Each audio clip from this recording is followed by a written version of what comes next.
국민들의 불안감이 높아지고 있는 것 같습니다.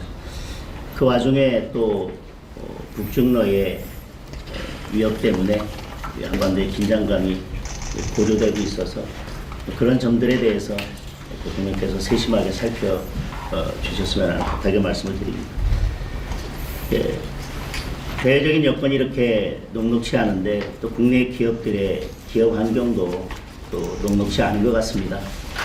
상법, 노란봉투법이 통과되었고 중대재해처벌법에 대해서 강력한 적용을 말씀하시면서 지금 건설 경기가 악화되고 있고 내수 부진이 이어지고 있습니다. 그에 따라서 고용도 악화되고 있고 청년 실업도 증가하고 있고 자영업자들의 폐업도 증가하고 있는 상황입니다.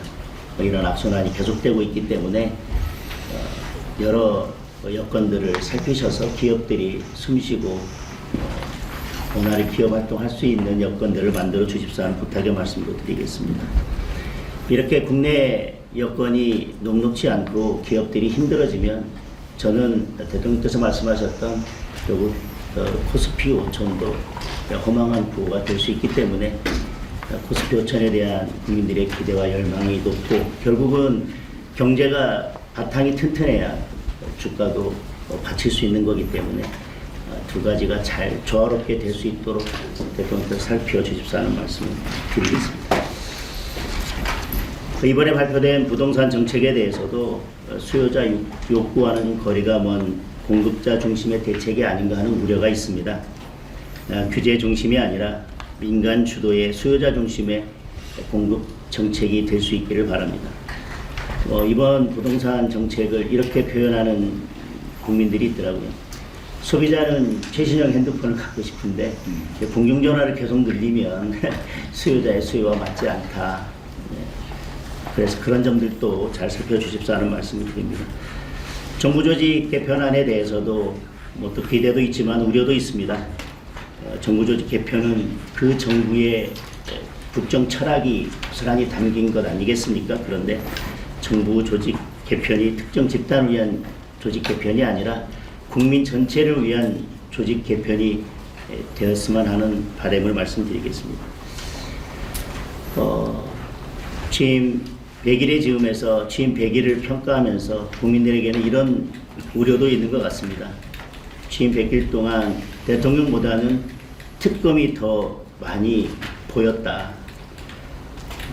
국회도 야당은 없고 여당 더불어민주당 한 당만 보였다. 이런 우려들이 있는 것 같습니다.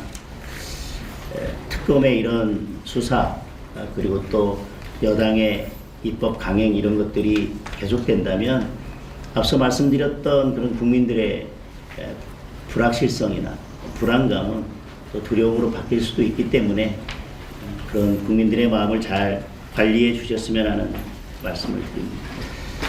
저는 이 지점에서 우리 대통령께서 큰 역할을 해 주셨으면 하는 바람입니다. 지금 대통령의 역할이 필요한 시기인 것 같습니다. 만약에 특검이 계속 이렇게 야당을 탄압하고 어쨌든 국회가 정상적으로 돌아가는 것을 막는다면 결국 특검이 겨냥하는 것은 야당이 아니라 국민이고 민생일 수밖에 없다.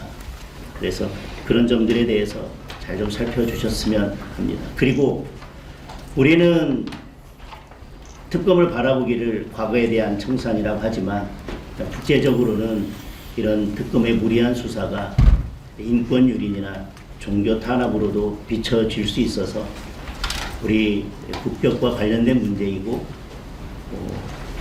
대한민국을 외국이 바라보는 국제적으로 바라보는 시각과 관련된 문제이기 때문에 이 점도 충분히 고려할 필요가 있어 보입니다. 지금 국민은 특검이 아니라 대통령을 원하고 있습니다. 저는 대통령께서 제2요구권을 행사해서라도 필요한 조치를 하셔야 된다고 생각합니다. 거부권은 야당의 입법만을 막기 위한 무기는 아니라고 생각을 합니다. 민생을 살리고 정치를 복원하고자 한다면 저는 지금 특검을 연장하겠다는 법안이나 특별재판부를 설치하겠다는 이런 법안들에 대해서는 대통령께서 과감하게 제2요구권을 행사해 주십사 하는 건의를 드립니다.